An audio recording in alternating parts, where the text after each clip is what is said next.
On a tabassé, arrêté les Congolais qui m'attendaient. C'est suite à ce qui s'est passé à Lubumbashi où je suis arrivé sans problème, et quelques instants après, la police, l'armée a commencé, les deux ont commencé à tirer comme si on était en guerre. Tout ça fait suite aussi à ce qui s'est passé à Kalemi, dans la province de Tanganyika, où le gouverneur ou le vice-gouverneur a donné l'ordre ou des instructions précises aux jeunes gens pour déranger ma campagne. Ils ont tué. À Lubumbashi, ils ont tué. À Kalemi, ils ont tué. Partout.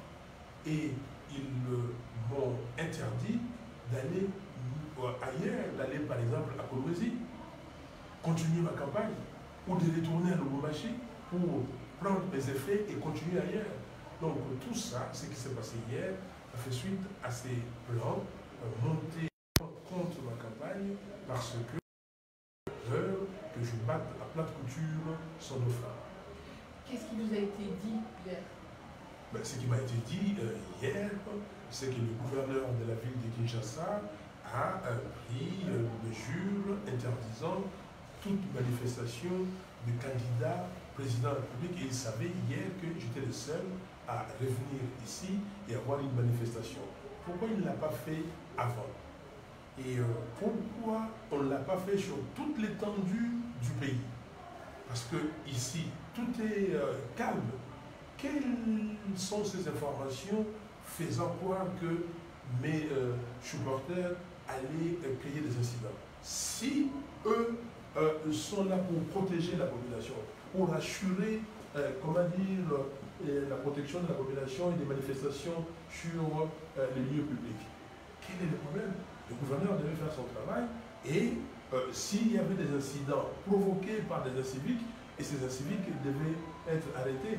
Ils font tout. Quand nous avons des manifestations ici, ils mettent des militaires partout, ils mettent l'armée, de la police partout, pour, assurer la sécurité des lieux. Mais pourquoi pour mon meeting à la place Sainte-Thérèse de Njili, ils n'ont pas pu s'organiser pour assurer la sécurité? Est-ce que vous avez quand même l'intention de tenir un meeting d'ici vendredi? Ici vendredi à Kinshasa, maintenant je vais tenir un meeting commun parce que dans mon programme aujourd'hui, je dois aller dans les Congo central, et aujourd'hui et demain avant midi, et après m'envoler pour le Lubumbashi, parce que je pense tenir encore un meeting à Lubumbashi. Donc il n'y aura pas de meeting à Kinshasa? Écoutez, vous le constatez que ça devient très difficile que je puisse aujourd'hui avoir un meeting à Kinshasa. Est-ce qu'on peut couper ce téléphone qui n'arrête pas de sonner, s'il vous plaît? Sortez avec ça, vous voyez ça, sortez avec ça, soyez un peu. Merci. On parle de plus en plus d'un report de cette élection.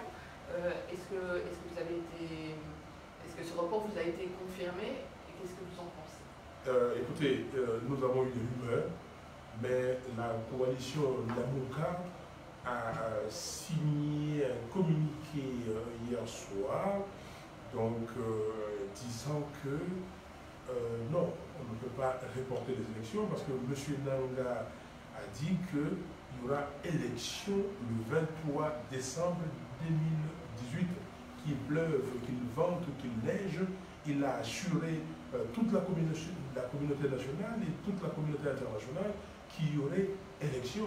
Maintenant, nous apprenons qu'il entreprend des démarches auprès de cette communauté internationale. Cette communauté internationale que M. Nanga a dit n'avoir pas besoin. Il a dit qu'il n'avait pas besoin de la communauté internationale, ni les soutiens financiers, ni les soutiens logistiques. Mais aujourd'hui, on ne comprend pas pourquoi il se tourne vers la communauté internationale pour demander son accord pour postposer les élections. Mais pourquoi cette situation? Pourquoi ce détournement de situation? Donc, ils ont incendié sciemment le dépôt, l'entrepôt où il y avait les équipements pour trouver une excuse. Vous n'avez pas été consulté sur ce report. Hein. Il y avait des informations disant que M. Nanga, M. Corneille Nanga avait consulté les principaux candidats. Non. Et M. Nanga a mis un cadre de concertation. Cadre de concertation CNI, candidat président de la République. On s'est réunis 2 fois.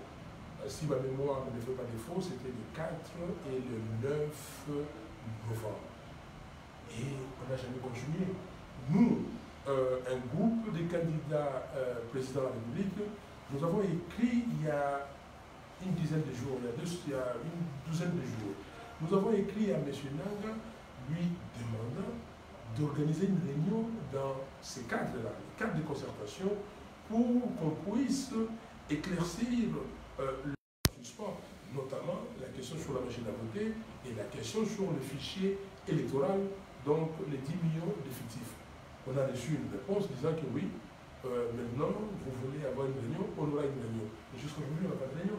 Alors, comment voulez-vous qu'une commission électorale nationale indépendante, qui a mis un cadre de concertation sur pied, puisse avoir l'intention de postposer des élections et ne puisse pas contacter le parti prenant, ne puisse pas discuter avec les partis prenants?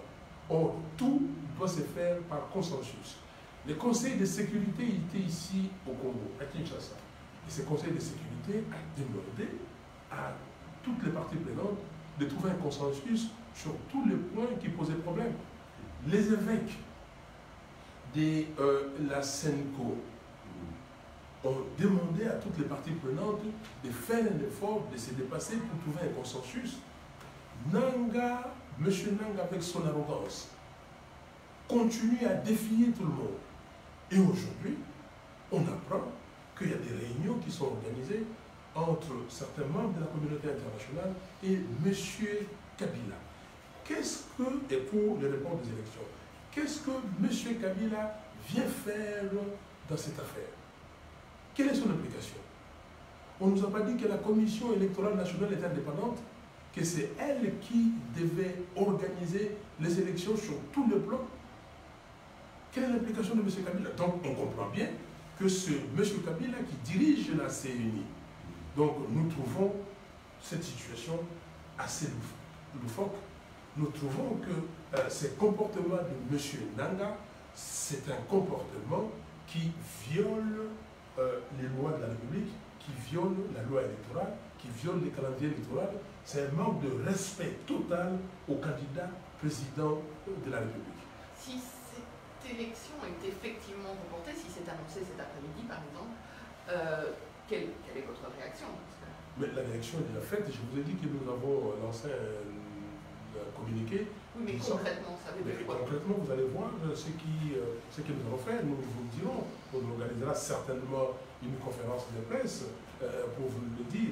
Mais nous avons déjà lancé un premier communiqué avant, et signé par mon directeur de campagne, Pierre Lumbi.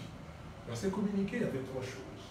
Je ne sais pas si vous l'avez ou tout le monde l'avait compris, comme je vais le dire maintenant.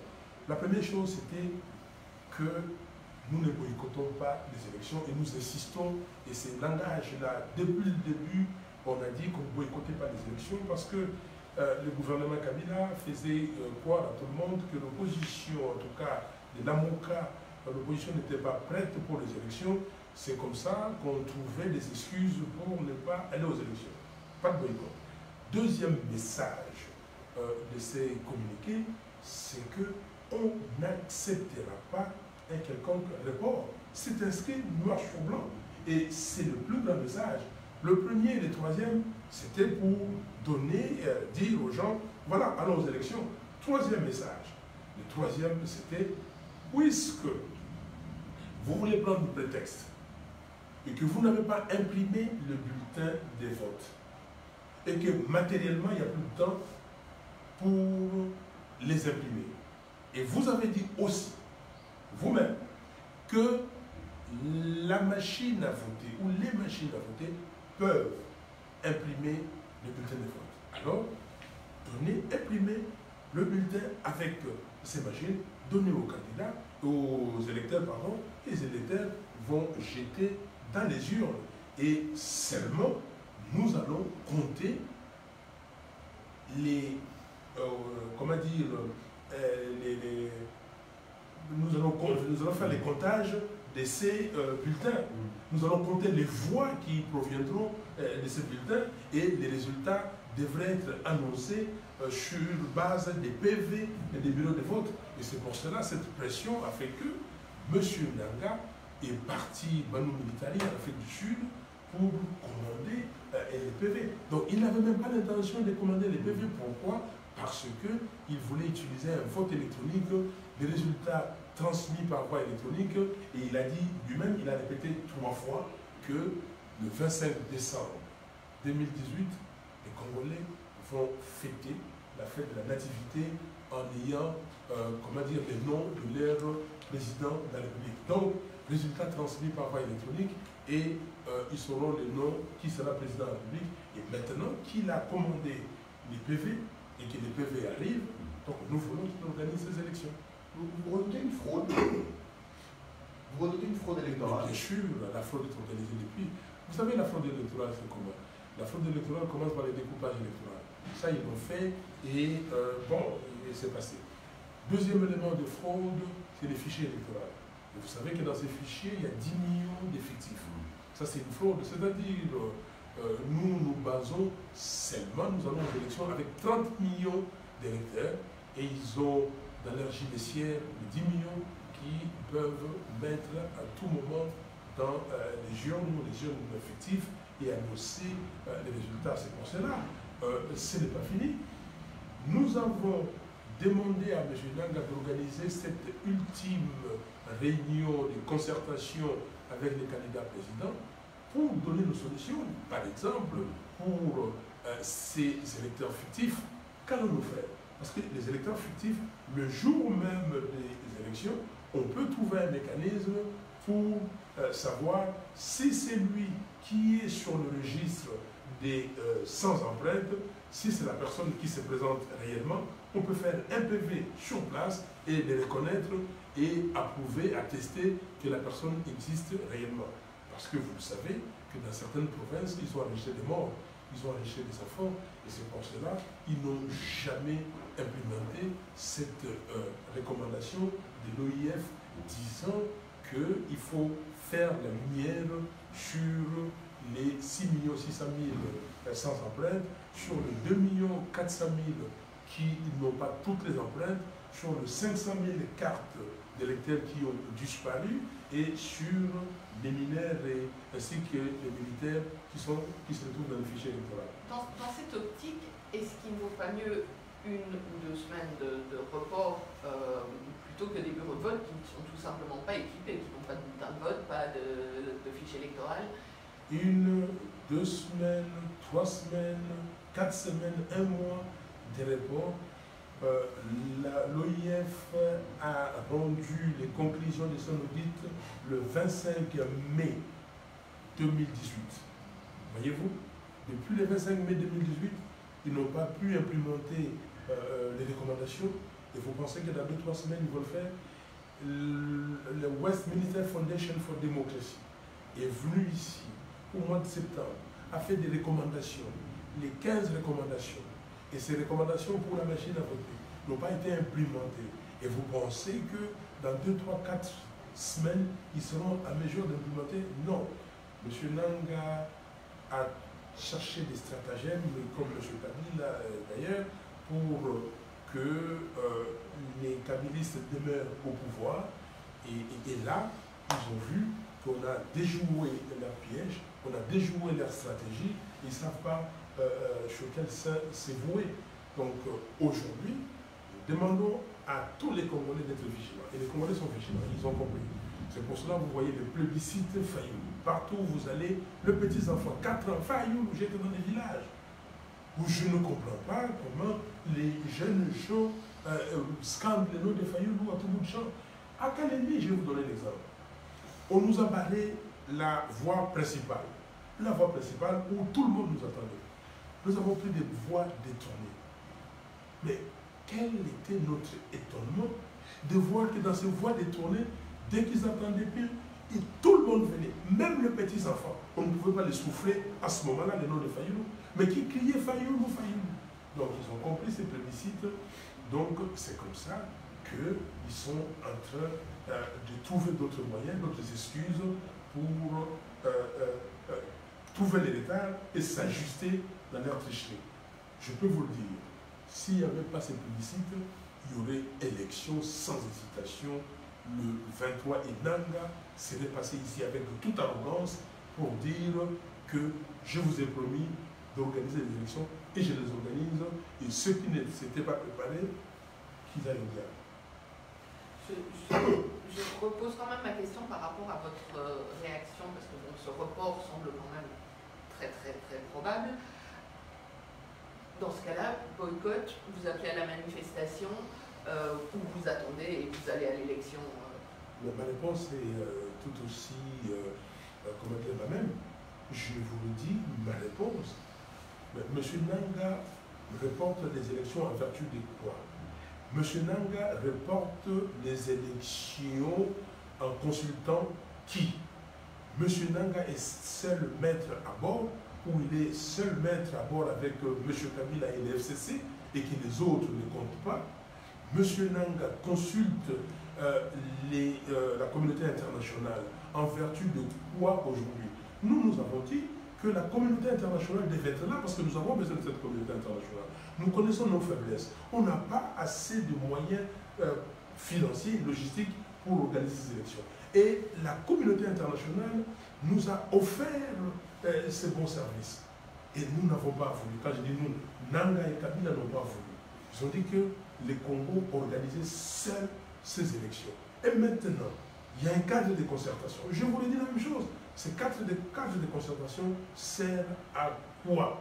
Pourquoi ne consultent-ils pas les premiers concernés, c'est-à-dire les candidats, qui ont derrière eux la population congolaise? Donc nous disons que si on vous a confié une tâche et que vous n'êtes pas capable de remplir cette tâche avec compétence, qu'est-ce que vous faites? Vous démissionnez, vous partez. Donc nous disons que si M. Nanga et la CENI n'arrivent pas à organiser les élections le dimanche 23 décembre 2018, ils sont obligés de plier bagages et de partir. Merci beaucoup, monsieur. C'est moi qui